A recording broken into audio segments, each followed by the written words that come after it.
Good morning, afternoon, evening, wherever it is, wherever you are, to paraphrase the Reduced Shakespeare Company. I'll let everyone flicker in as we get this going. And of course, as I cough, welcome to Rainbow Space Magic Con 6.0. This is the Queer Desire, Writing Intimacy, Consent, and Power Dynamics panel. Before our panelists introduce themselves, I wanted to go over a few logistics. You're welcome to use the chat to talk to each other and share recommendations in a respectful manner. If you would like to submit a question to the panel, please use the Q&A function or put a question mark before the question so it's obvious for the tech person and panelists. There will be time for questions closer to the end of the panel, but feel free to write them as you think of them. After the panel, the conversation will be able to continue on the Discord channel for this panel. My name is Angie Fiedler-Sutton. I go by she, her, and without further ado, let's get to our panel. I will start. My name is Gabriel Hargrave. I'll be moderating today. I am an author and editor in the Midwest who was just absolutely excited when I was contacted with this idea for this panel. With us today, we have, I'm just going to go alphabetically. So it's Antonia. Would help if I unmuted myself, right? Which I should be used to because I spent a good chunk of the morning tutoring teenagers over Zoom. So fun. When I'm not tutoring teenagers, I'm a writer of LGBTQ fantasy romance. I'm super excited to join everyone on the panel, I guess. Okay. And then, oh, sorry, we have Claire. Hi, I'm Claire Houck. Any pronouns are fine.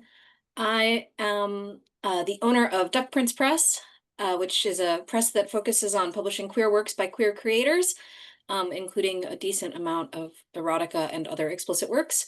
I am also a writer myself, and have written a great deal of erotica, though much of it is on AO3 and is therefore not original.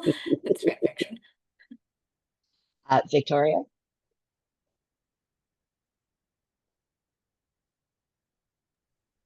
Hi, everyone. I'm Victoria Krouse. I'm the owner of Coven of Books. I am by day a developmental editor for fantasy, horror, romance, and any like speculative fiction that kind of combines all those together. And then I am an aspiring dark fantasy author. Hopefully that'll happen one day when I have the time for it, which I'm sure many people can relate to. And I'm really happy to be here. And Laura. So I write under both the name Laura Weyr and also Janice L. Newman. I write my spicy queer fantasy under Laura Weyr and the non-spicy all ages queer fantasy under Janice L. Newman. Written several books. My first full-length novel won the Rainbow Award for Best High Fantasy Gay Romance the year it came out. And I'm really excited to be on the panel with all you folks.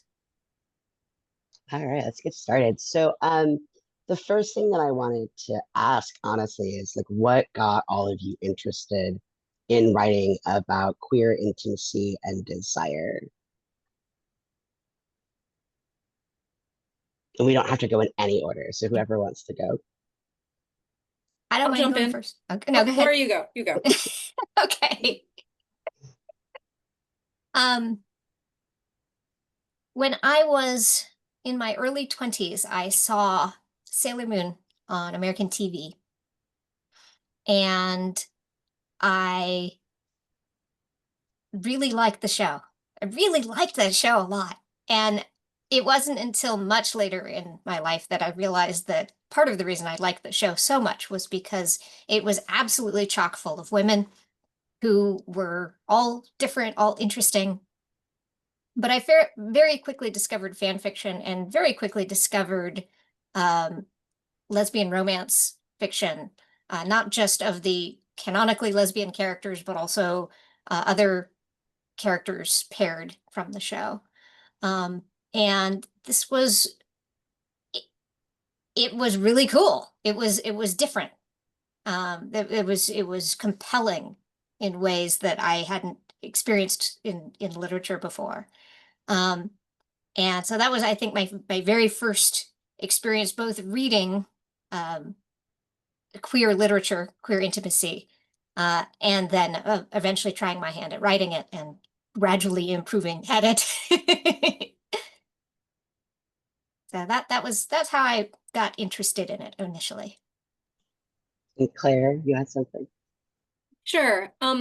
So I was an aro-ace teenager who didn't hear either of those terms until I was 30. So I was extremely confused by all of the sexual awakenings that the people around me seemed to be going through. And the way I explored this initially was by grabbing romance novels and flipping to the juicy parts, except a lot of the things being described actually sounded really not like what I wanted.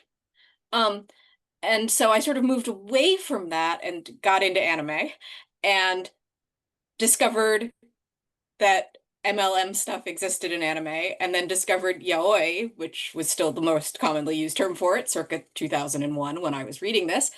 And that sort of led naturally into reading a great deal of Eastern Asian erotica, which I still do. And also shifted into fan fiction circles and all of that.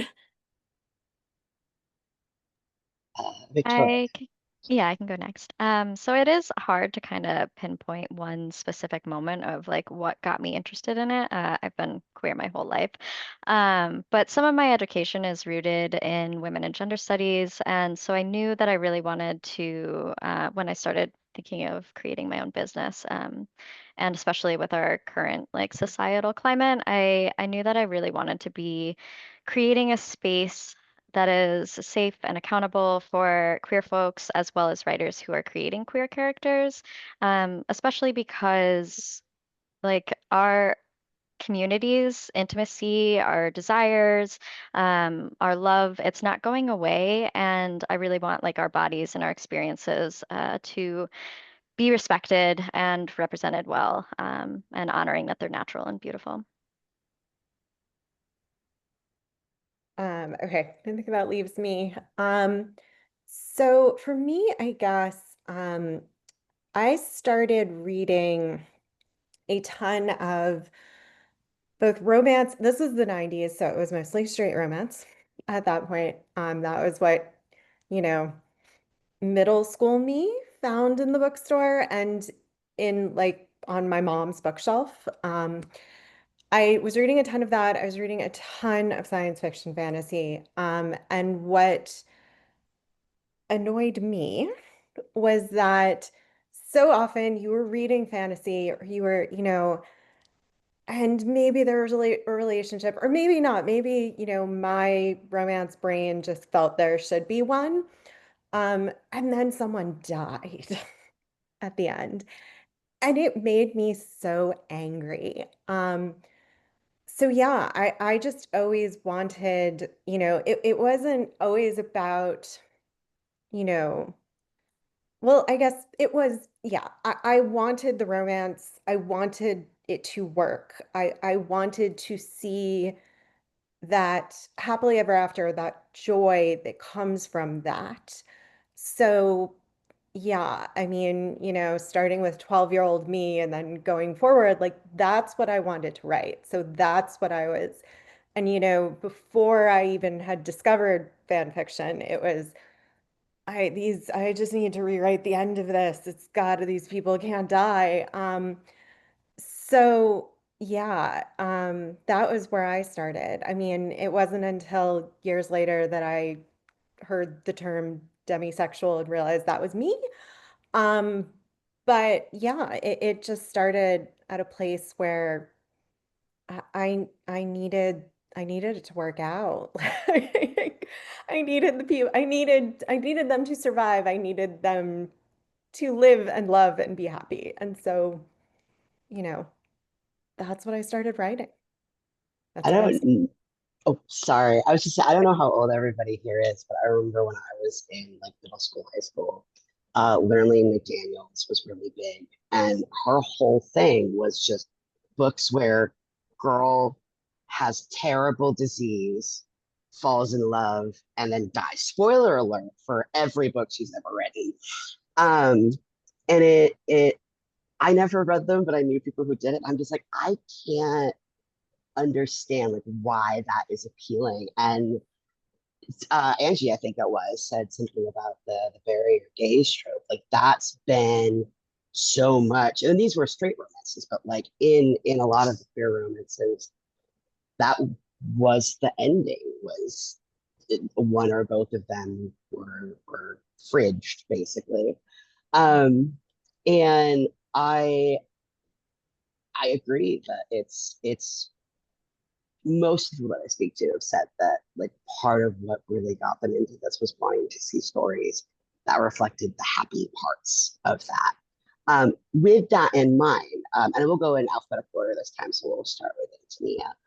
What is the role of queer intimacy in your work? And how would you respond to people who think that sex scenes or other displays of intimacy are unnecessary in fiction? Oh, we always get that comment always goes around, right? I feel like, you get that discourse on social media, at least, like it cycles, right? Um, I mean, so I feel like there are, okay. I mean, certainly we'll go with not every book has to have sex scenes in it, obviously. I believe, if they're going to be there, it's because they're important to the story, they're important to the character, they're doing something. They're moving the plot along, they're showing you character and relationship development. That's why they're important to the book. And you can totally write a book where they don't exist, and you can still have character development and relationship development and all of those things. So it honestly depends on the book and the story. I mean, my romances, yeah, do like I have sex scenes, my romances. Are they incredibly explicit? That's probably not where I write. I mean, mine are somewhere in that, I don't know. The scales are weird. Everybody's scale is different. I But should have asked a question about that. That was not one of the ones I planned. Yeah. right? It's not say I hadn't even really, thought about, but it's true. Everyone's scale is different. Something that feels like super spicy to some people is like incredibly tame to other people. So you just don't know. If I'm at um like I did an event, it was like a book festival last weekend. And so I was, talking to people and selling books, and they were asking me, and I'm like, yeah, okay, well, what's your like give me a gauge. Um, so yeah, I mean, so I feel like in my work, it's, I want to show that connection between the two people, or I mean, yeah, so far all of my romances have just involved two people. That's, could be there are things planned for the future that's not just that. But for me, so far, all of my books have just been the two people involved. But yeah, for me, it just seems like something that's important to show that connection. Again, yeah, like I don't know. That might not have been a coherent answer at all. I probably shouldn't have gone first. Yeah. I mean, if you go, you know what, I really don't have an answer yet. Like you can totally be like, pass. I'll come back to this.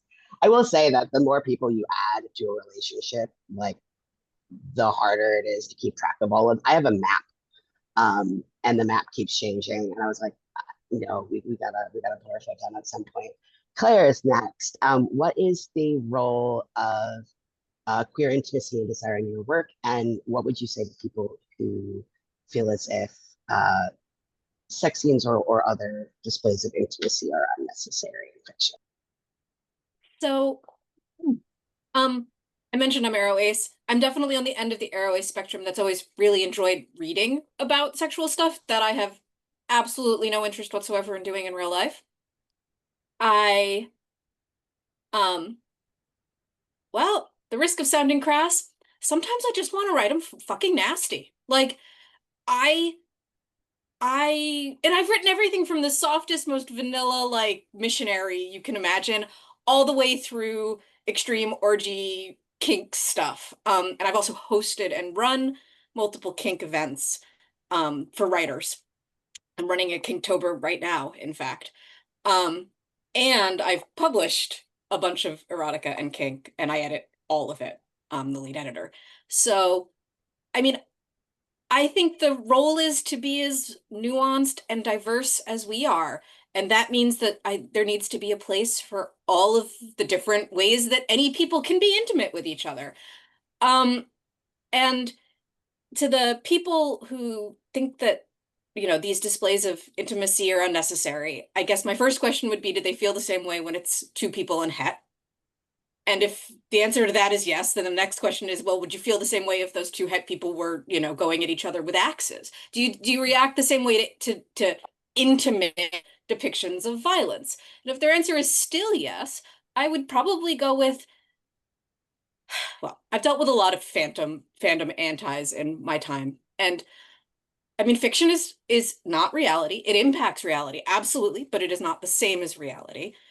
If you're hurting a fictional character, you're not hurting a real person. If you're engaging in a sexual act with a fictional character, if you're writing them engaging in one, that is also not a real person.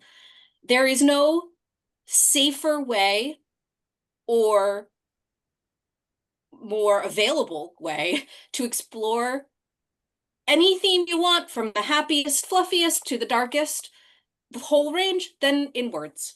It's, in my opinion, even safer than art, because at least with words, you need a certain level of ability to be able to interact with it, whereas art, provided the person does not have a disability that makes it so that they cannot see it, art is going to be, anybody who glances at it knows what, will have some idea what they're looking at.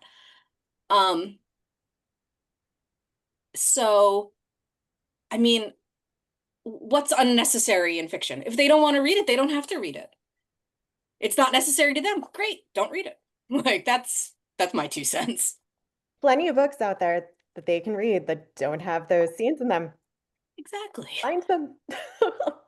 Yeah, I'm sure. I see a lot of people arguing that, like, if I don't like something, it shouldn't exist. And it's like, that makes 0 sense whatsoever. Victoria is next. So I feel very similar to how everyone else is feeling right now about how, like, well, first and foremost, I really want to honor that people don't need to read or write sex scenes or anything along those lines. Individual boundaries are totally valid. What I will push back on is when people are trying to turn their personal taste into a policy for everyone else. Um, so I feel very strongly about that. But as far as like my work goes as a developmental editor, I'll be focusing on like intimacy as a craft tool, not really like as a filler. So like what I mean by filler is like, kind of like we were saying with like kill the or bury your bury your gay characters, or just having it in there to have a queer character or anything along those lines, or a polyamorous character with like cheating or something like that. We want to make sure that any scene really is moving along the character arc or the plot, and really serving the genre promise and the story the author wants to tell. So really just making sure that assessing it on like a craft level, and then making sure that it's representing relationships well, but more specifically the relationship of these two characters and not the community as a whole, because of course we don't want to just generalize either. Anything to add, Laura? So, we're talking about 2 things here. We're talking about intimacy and we're talking about sex scenes, and they're not necessarily the same thing. So I want to draw I want to take a second to define terms here. Intimacy, I think, is very important in writing most books that have any kind of relationship between any 2 characters. If you are writing, if you want characters who deepen their relationship, whatever that relationship may be, then intimacy, however people are going to define that, is important to develop those relationships. And so saying that intimacy is unnecessary in a story, well, I mean, maybe there's some stories where you can not have intimacy because it's all action shoot 'em up or something. But even then, the thing that really, for me, at least, if I'm watching a movie, I want to understand the relationships between the characters involved. And if there aren't relationships between the characters involved, why should I care? Um, that's really important to me as a viewer, as a consumer of media. And so it's those small moments, those moments of connection between characters are vital to a story, any story, queer story, straight story, stories between parents and children. Obviously, we're not talking about sexual intimacy in those cases. We're talking about familial intimacy and other things. So saying that it's unnecessary is I think kind of silly.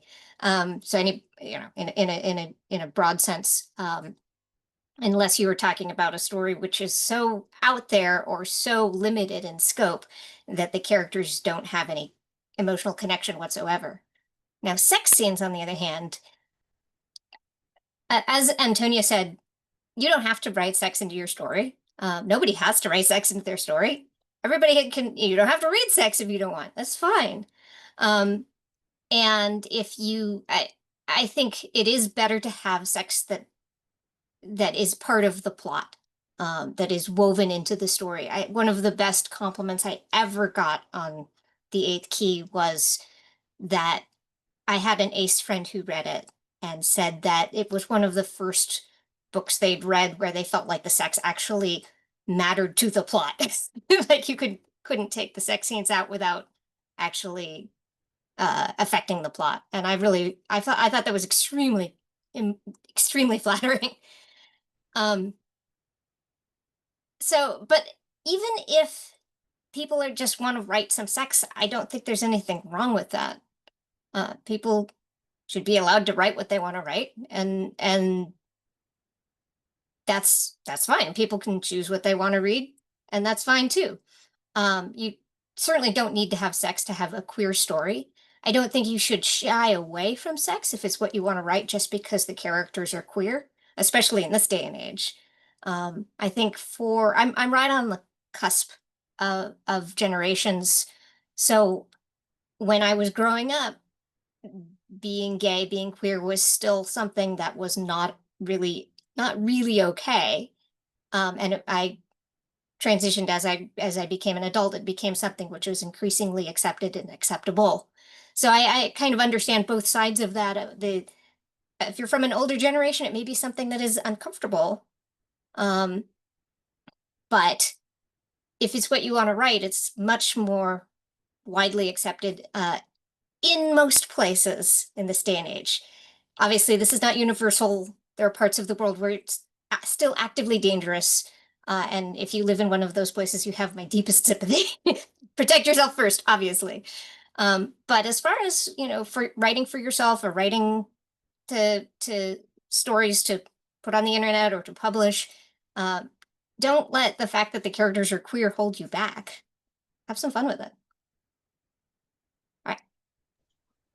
Okay, so once it's any more extra stories with queer intimacy that include ace perspectives, I know they're out there. I just tend to find ones where the ace character is the cool friend and not part of the relationship.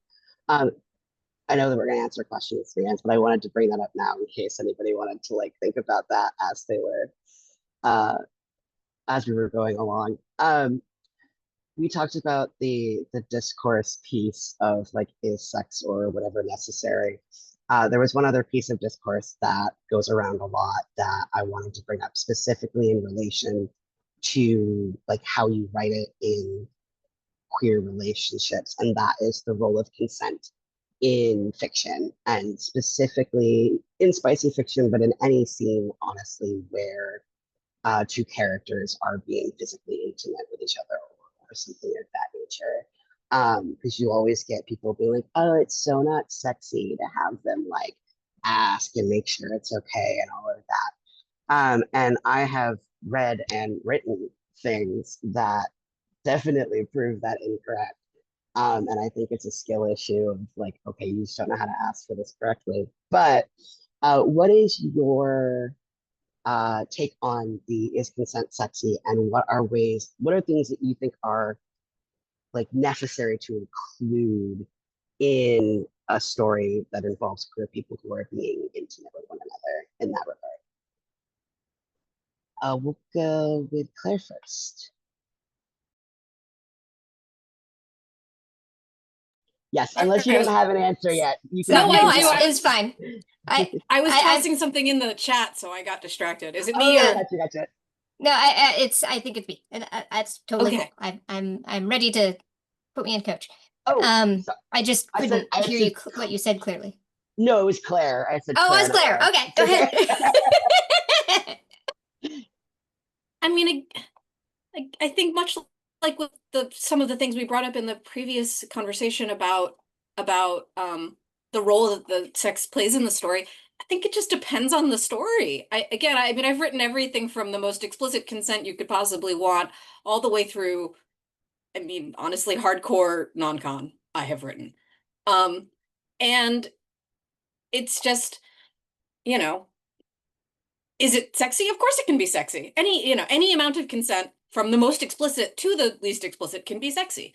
It just depends on the story you're telling, which is appropriate, and it depends on how you write it, whether it's sexy. But yeah, I mean, absolutely consent can be just as sexy as, including a very explicit consent, especially I find that in stories where you've really engaged with the characters as characters, like in a 2,000 word, they're just going to do it and get it done with. Writing 500 words of consent is not going to be very sexy. But if you're writing a very character-driven story where you've really explored who these people are, yes, writing them getting to the point of being intimate enough with each other to discuss consent and to be explicit about it can be extremely sexy. So yeah, I mean, I think much like with any other story, it just depends what story you're trying to tell. But in and of itself, consent can be great and make your story, can really enhance the sexiness. It can be a downer. It can be a drag. It's just going to depend on the story. I think all of these things have their place. Laura, we'll go to you next since you were all ready to go in. I agree with everything Claire said. I mean, clearly, you can write whatever you want to write, and you can make that sexy. I've seen consent made very sexy, and I have also seen some very sexy stories that don't involve consent of any kind whatsoever.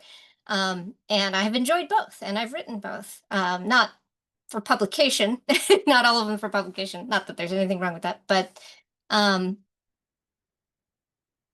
it's interesting that we even need to ask this question in some ways, because the romance novels, that some of us grew up with, consent was not even a consideration. The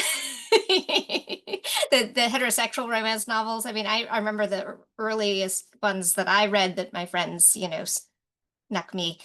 And it's, woman gets kidnapped by pirates and drugged, and all of this stuff, and consent is not the even bodice ripper yeah. era of not consent is not even a part of the it's not even a question. Like of course you're not gonna have consent in these kinds of stories in this era, because women can't be free to enjoy themselves because they're not supposed to be sexual beings, whatever. That's a whole other panel worth of discussion for that. But I do want to note that this idea of consent being important is a relatively kind of recent idea. And I think sometimes younger people don't understand that it's kind of it's kind of something that has come into being in the past 20 years or so, rather than something that we've had all along. And I think it's absolutely a good thing. I think it's worth talking about. I think it's worth putting into our stories, and thinking about it, writing mindfully, choosing whether or not we are having our characters consent or not, and choosing deliberately what kind of stories we're writing, You know, I want something in this story which is really, you know, where they're really getting down and there's no, you know, nothing, whatever. I I want to make it good and dirty, and I'm not bringing consent into it. That's all I have to say, you know. Or are we saying, you know, no, we can get our sex really nasty, but we can bring consent into that. We can still make it fully verbally consensual, or however we're bringing. And I've seen some really clever ways of bringing consent into stories that are not just the simple, you know, do you consent? I consent kind of kind of thing. So if you're a good writer, if you're clever, if you're thoughtful, I think so. I think it's a question worth asking when you're writing. Do I want explicit consent or not? How do I want to express that consent? How do I want to put that into the story? Um, or do I not want that? And if I don't want that, you know, how do I want to portray the consequences of the fact that this act was not consensual? You know, how do I want to explore that? Things like that. So I think it's a valuable question, but I also think that it's kind of like, is it any more or less necessary in writing queer relationships? No, I think it's necessary in any kind of sexual story to explore consent. That's my thoughts. Victoria or Antonia, I don't know if you have anything to I'll go next. So yeah, I think it's so interesting when people say that consent isn't sexy. That's something that's really hard for my brain to kind of wrap around. But I'm kind of wondering if they're seeing it as like a legal transaction of some sort and is gonna like interrupt the mood. But on like a kind of craft perspective, consent can actually be like this really amazing tool to help build like tension and choreography, and consent can also mean so many different things. Like it can be verbal. It could just be like a quick little like may I, or you know, like an inner thought of consent of like yes, I want this, especially if you're in like first person point of view.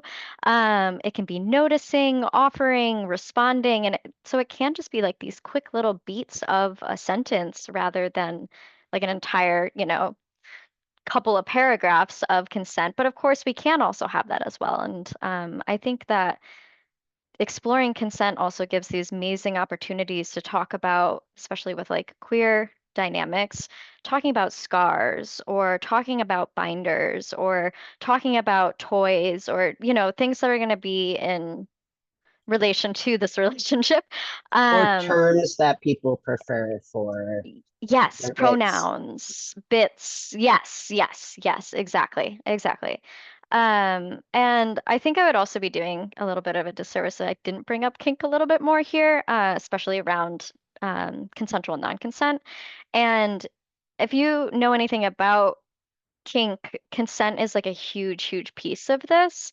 And even in non-con, there is usually sometimes a container around this too. So it could be the character first person point of view is like, I'm wearing this specific jewelry, so my partner knows that this is an opportunity for them to do whatever they want within our boundaries. Or there could be safe words or safe actions like double tap me twice if you want me to stop. There's opportunities for check-ins afterwards, during, before, whatever, and then of course like aftercare and everything. So um, I think it's just I think it's really important that we explore consent in all like intimacy areas, whether this is platonic um, or not, you know. I think the reason why I feel so passionate about consent really being explored in media right now is because I feel like that's something that hasn't really been explored in the past.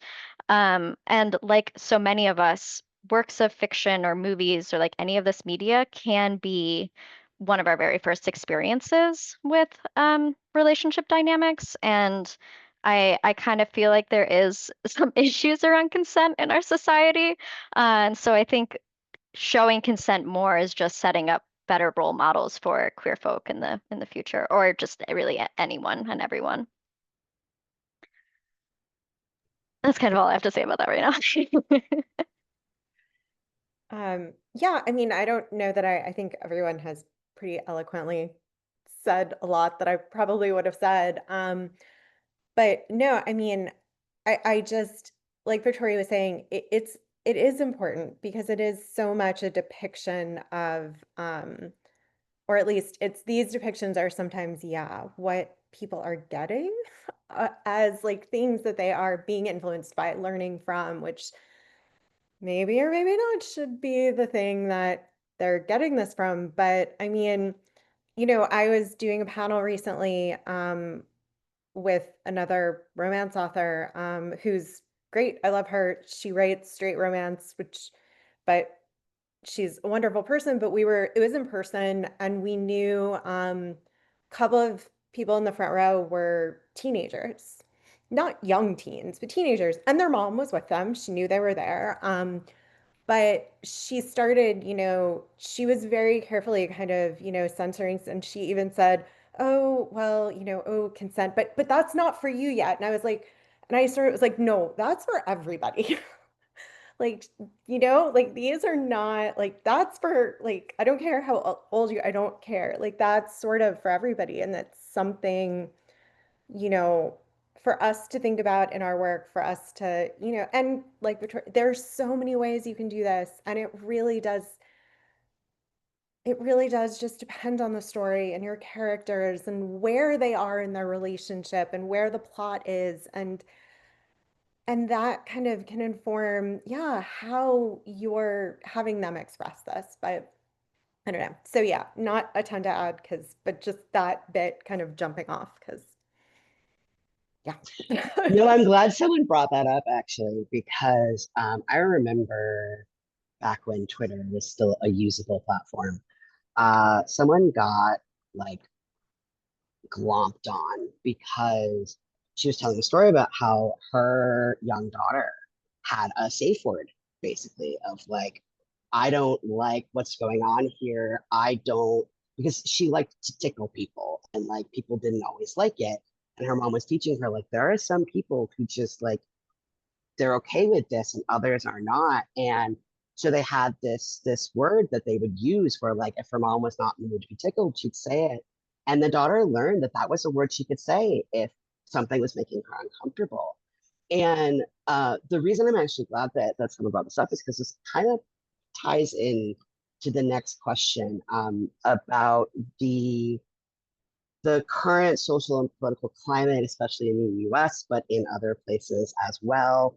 The UK and some things going on in Canada and Eastern Europe and all of that. The the way that queer people are being treated, the way that our relationships are being treated, the way that our personhood is being debated as if that's a debate. What has it been like for you as a writer or editor or even a reader of queer fiction in that current climate? And what type of support do you feel is most necessary for readers and fellow authors, especially those that aren't in the queer community, to give us in this time? And I will start with Victoria.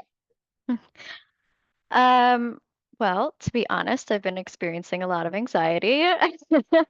Um, and it's so hard because it feels like it's almost like a, two-sided coin. Like we're in an era where I feel like people are able to be very comfortable with saying that they're queer.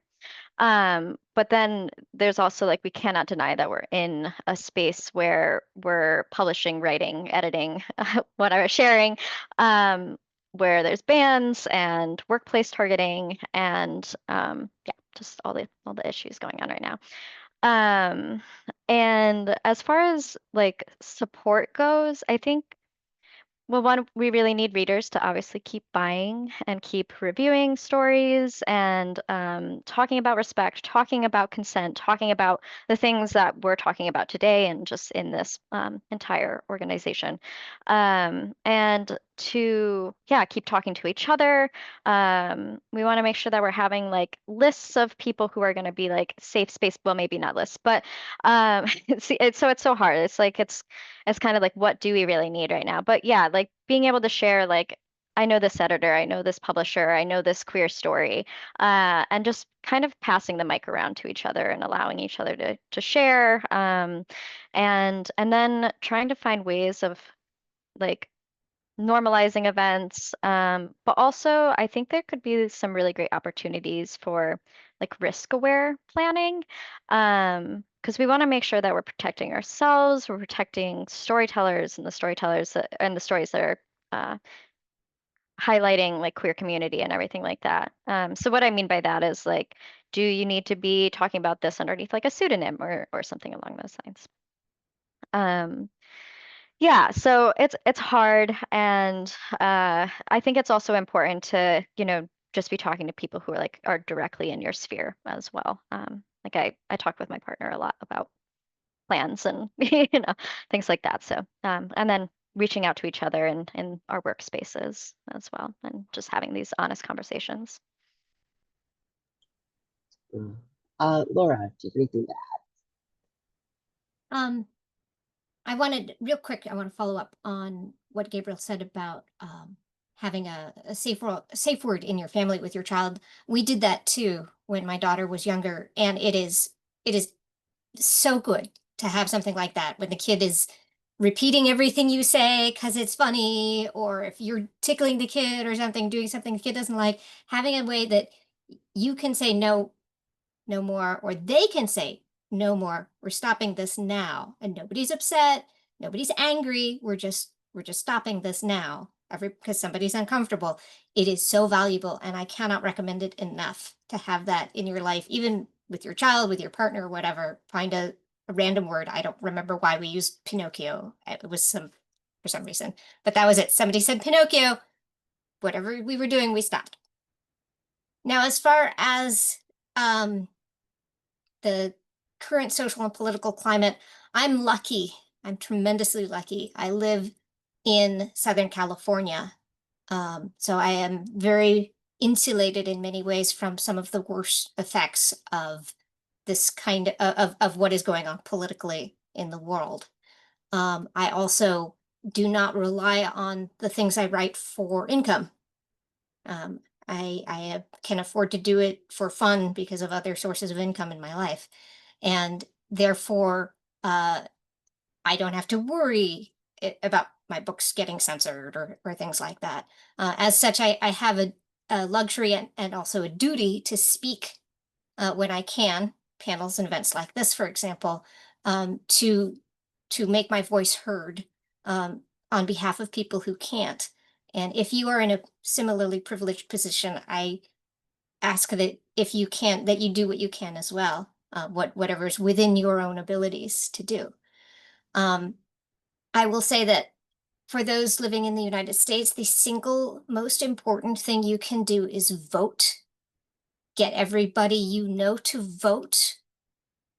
We do a thing in our household. We have a bunch of friends over for dinner once a week, and 2 weeks before each election every year, we bring out all of the ballots, and everybody sits down and we talk about every single proposition and every single person on the ballot, and we talk about what we've learned. We've recently started a list of companies and which companies are supportive of politics, environmentalism, DEI, things like that. And so we're trying, we're doing what we can. And we ask that you do what you can as well. But the single most important thing, even if you can't do anything else, is to vote. And that's where I'll stop. Thank you. This could honestly, I think, be a panel of its own.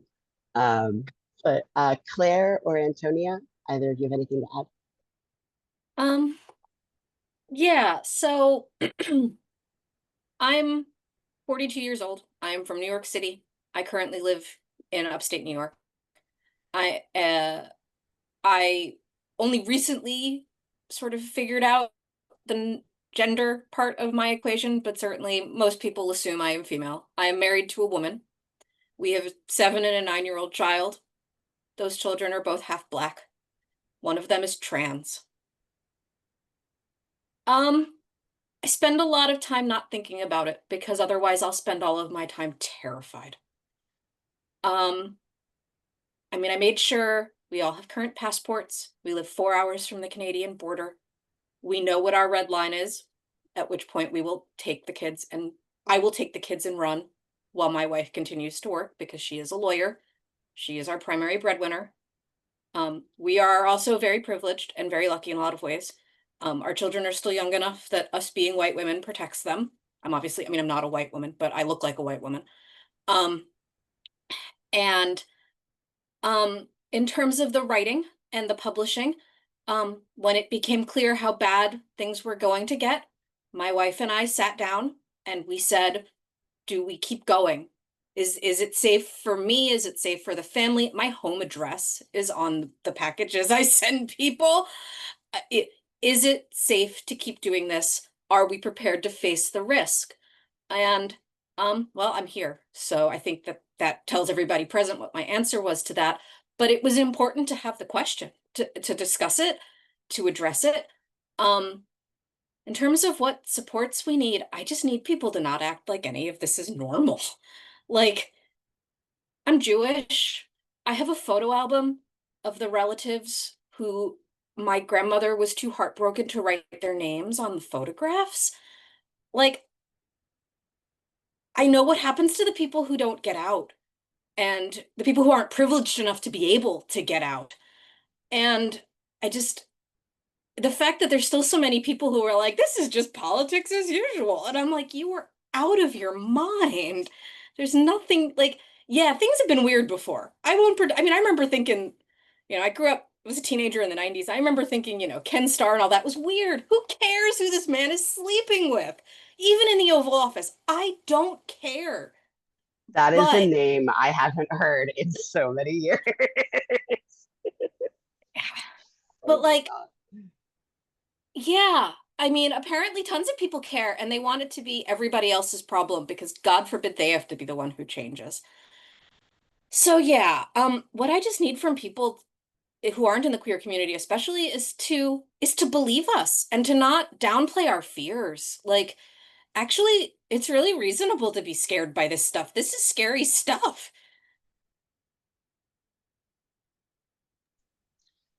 Yeah. Antonia, I'll give you whatever the last words you want. Oh gosh, I'm not I mean, I don't know how much more there is to say. Yeah, I mean, just seconding everything. Like it's scary, it's terrifying. If you think about it too much, you'll, I don't know, curl up in a ball in a corner and rock yourself, like just not be able to think. Um, yeah, I mean, listen, I am in New Jersey, which I generally have always thought was a fairly safe place to be. And now we have a governor's election in a month, and it's super close, and the Republican candidate is scary as anything.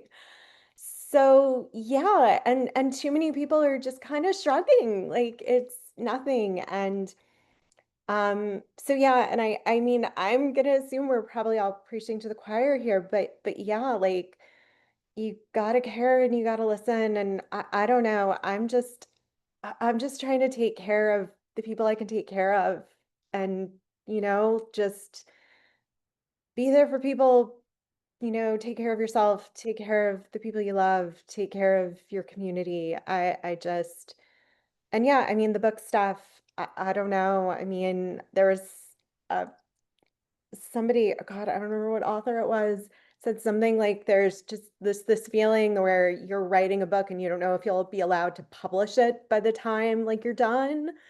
Like it's that feeling, but I don't know. For now, we can write these books and we can publish them and we can read them. So keep reading and keep buying. And if you can't buy them, take them out from your library if they're there, and Mm. just keep sharing them and talking about them. And yeah, just keep being there for people. And yes, vote. Like, please vote.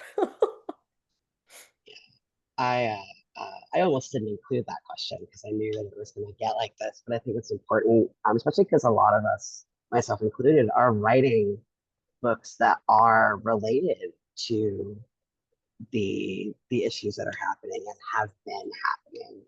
And so many of us are also incorporating queerness and sexuality and all of that into those works. And it's important to note that there is a difference between somebody who is writing something cozy and soft and hetero and somebody who is writing something that is not those things, and the way that we are currently viewed by the powers that be. I know we are running out of time. I did have one more question. We're not going to get to it. I did want to thank everybody for being here and Angie for all of her help. I mean, technically, there isn't another panel after this, so we could just keep going. I mean, if anybody's okay or has questions, like I can stay. Well, I want to toss in, thank you, Gabriel, for being a great moderator. I really appreciate Aw, the thank you. panel communication. I thought lied. you did great. I lied. Trans Joy is next. Ah, yes. Oh, no one can miss that one. That one's important. Yeah. I'm sorry. My brain is dead. It has Thank you, been Dana. a weekend. Thank you to our panelists for a great panel. You can join the conversation in the Discord, which I put a link in there. And as I mentioned, join us for our next panel. Thanks and see you soon. Thank you. you. Bye, everyone.